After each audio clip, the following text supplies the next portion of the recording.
Hi everybody, this is pretty cool stuff. I get to show you about proofs with similar figures.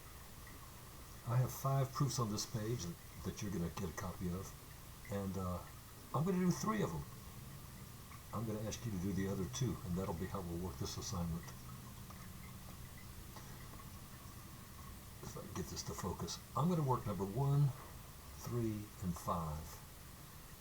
And when you see those worked, I'm sure that 2 and 4 will be workable for you.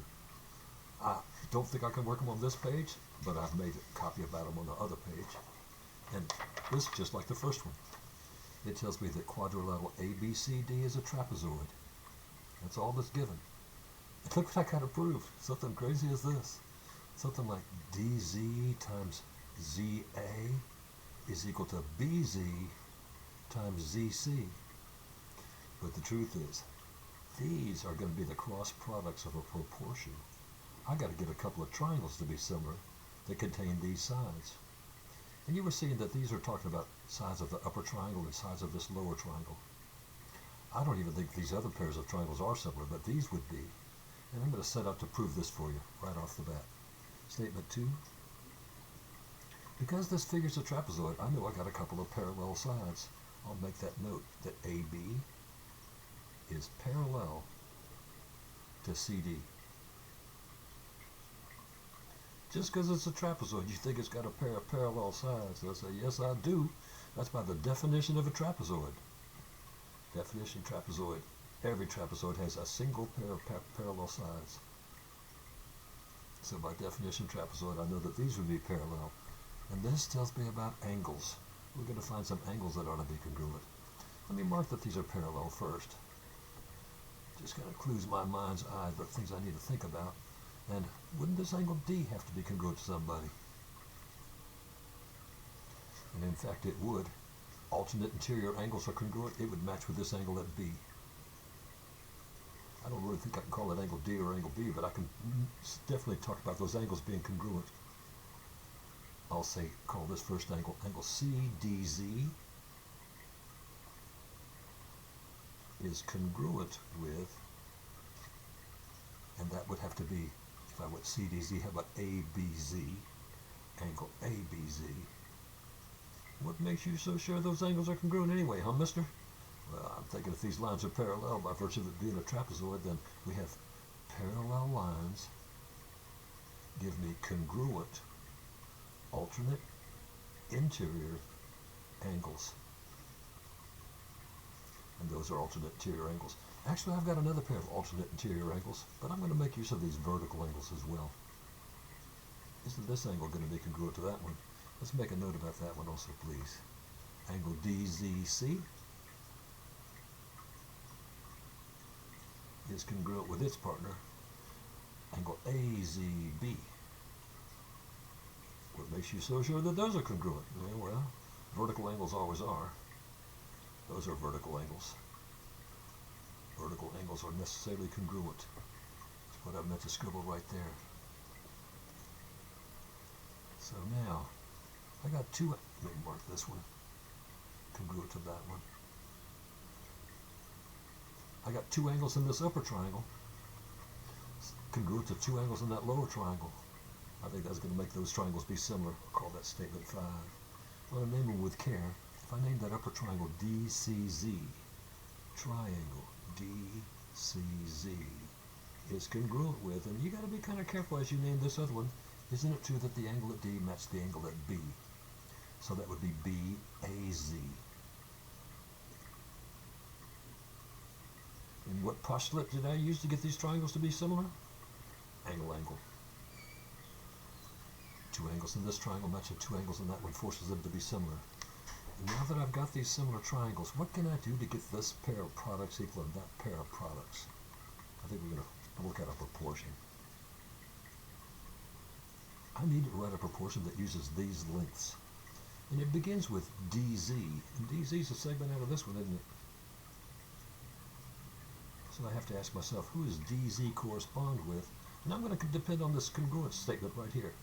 Oh, this should have been a similarity statement, just a similarity statement. Those are not congruent, those are just similar, he said with an embarrassed tone. But still, same idea. DZ corresponds with BZ,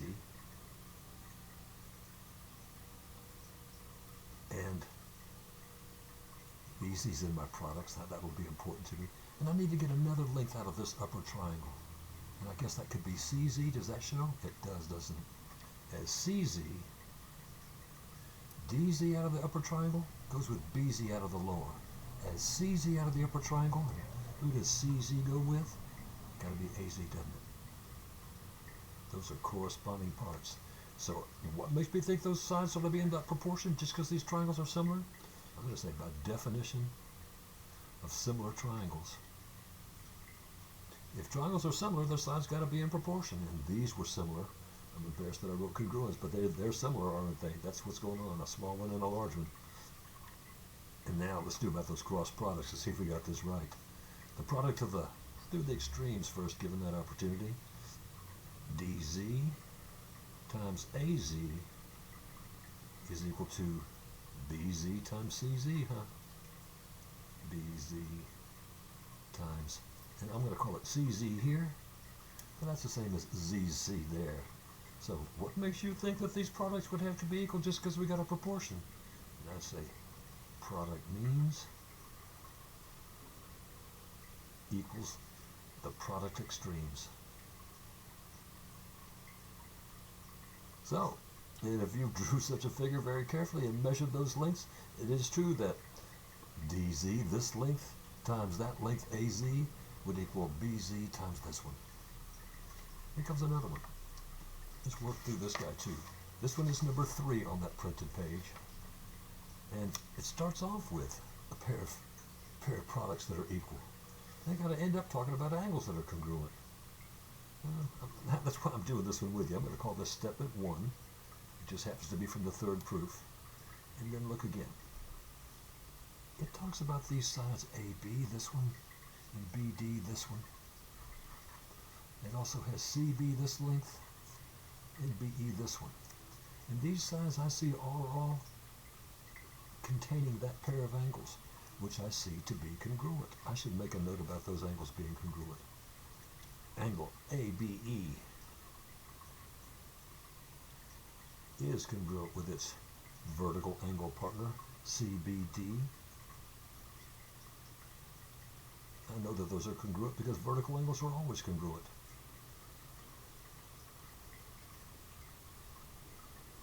But now, if these things are if these products are equal, I think I can write a proportion with that. I'll let these be the means in a proportion. AB and BD right there. And I'll let these be the extremes, CB and BE. If this pair of products are equal, then by golly, this proportion must be valid. Check those cross products. It gives you that right back again, which was given to be true. And I'm just going to say that comes from the definition of a proportion. By the definition of a proportion. Now, look what we got going here.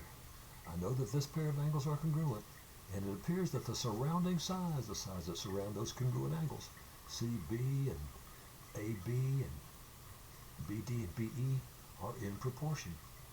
Doesn't that force these triangles to be similar? I'll make a note that it is. I'll call my first triangle ABE. I say it's similar to the other one. I think the angle at A matches the angle at C. And it's clear to me the angles at B match one another. Those are vertical angles. So it must have been CBD. And you're asking, well, how did you get those triangles to be similar anyway?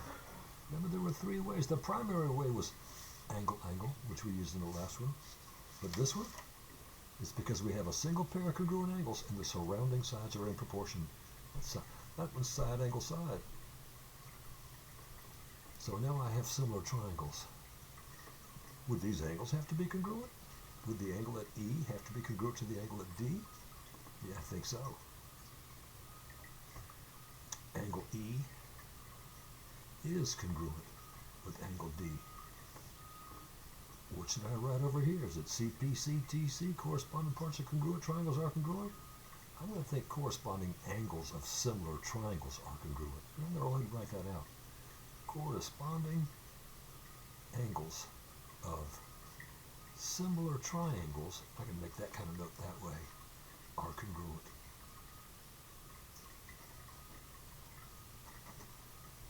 And that proof would be done. There's one more. This is a pretty good one, number 5. As the picture looks like this one. And when we get to this next chapter, we're going to talk about right triangles next. We're going to begin with these kinds of ideas. So this is a place you want to dig in. Here we have a right angle, which tells me that triangle ABC is a right triangle. Now see, it has a right angle there. And also that CD is perpendicular to AB. And look what we got to prove. It's crazy. That AD, this length, compares to DB, that length, and CD is squared. I'm going to use that twice. And what that makes me think I got to do is get these two smaller triangles to be similar to each other. That'll take a moment. Check this out. What do you know about those two angles? They live in this right triangle. Those two angles got to be complementary. I'm going to make a note about that. Angle A and angle, here I got to name it with 3 letters, angle ACD, are complementary. What makes you so sure that those are complementary? Well, I know I had a right angle there, and the angles of this triangle got to add up to 180. So if 90 went there, these got 90 to share. And really, that's the acute angles of a right triangle are complementary. I'm going to make that little note right there. Acute angles of a right triangle are complementary. But now go further. Is it true that this angle and that angle, they call that one 1 and angle 2, are also complementary? They make a 90 together, don't they? So I'm going to say angle 1 and angle 2, but you got to recognize angle ACD is really angle 1, isn't it? Angle 1 and angle 2 are also complementary. What makes you so sure? Well, I know that those two angles go together and make that right angle. So by the definition of complementary, I can conclude that, the definition of complementary angles. And then we get this little interesting leap. If A is the complement of angle 1, angle ACD is angle 1, and angle 1 is the complement of angle 2, that makes angle A and angle 2 be complements of the same angle. And if the two angles are complements of the same angle, they are congruent. Turns out that angle A would have to be congruent with angle 2. And that's by the congruent complements theorem. We can talk about it more in class if we need to. Congruent complements theorem. Now, have we got some similar triangles? Well, I got a right angle here and a right angle there, and this angle matches that one. I'm trying to get these two triangles to be congruent, similar. These two triangles, the two smaller ones, to be similar. I should make a note that those two right angles are congruent. Angle ADC and angle CDB are right angles. What makes you so sure that they're right angles? This is statement 5, isn't it?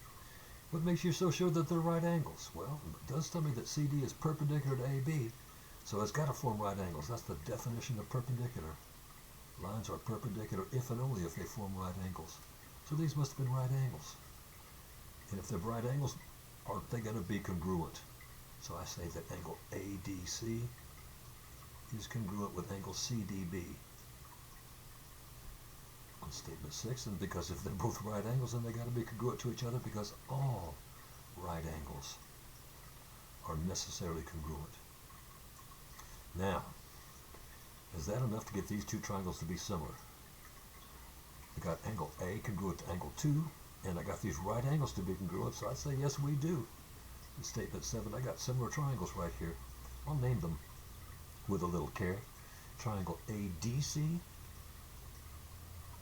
is similar with triangle, the angle at A matched that angle at C, so I should start with C there.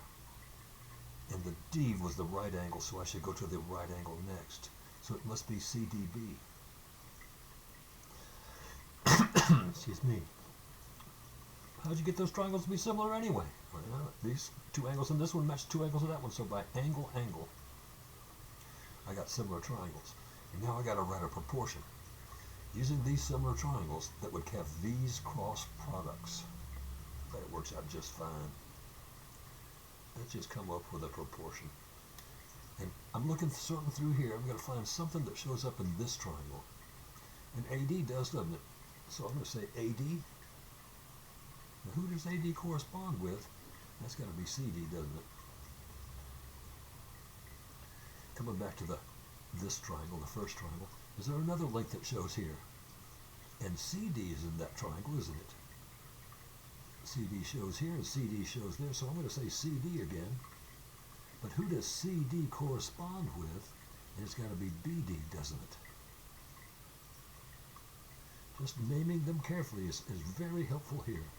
Statement 8, what makes you think just because these triangles are similar that their sides are in proportion? That's what it means to be. That's the definition of similar triangles. Just about got it. Stick around. Let's do the cross products, huh? The product of the extremes, AD times BD, should equal the product of the means. And that'd be CD times CD, huh? That'd be CD squared. So, I do have what I wanted. You got a good reason for that step? I would say, well, by golly, if these triangles are similar, then their sides are in proportion. And if they're in proportion, then the product of the means is equal to the product of the extremes. So product means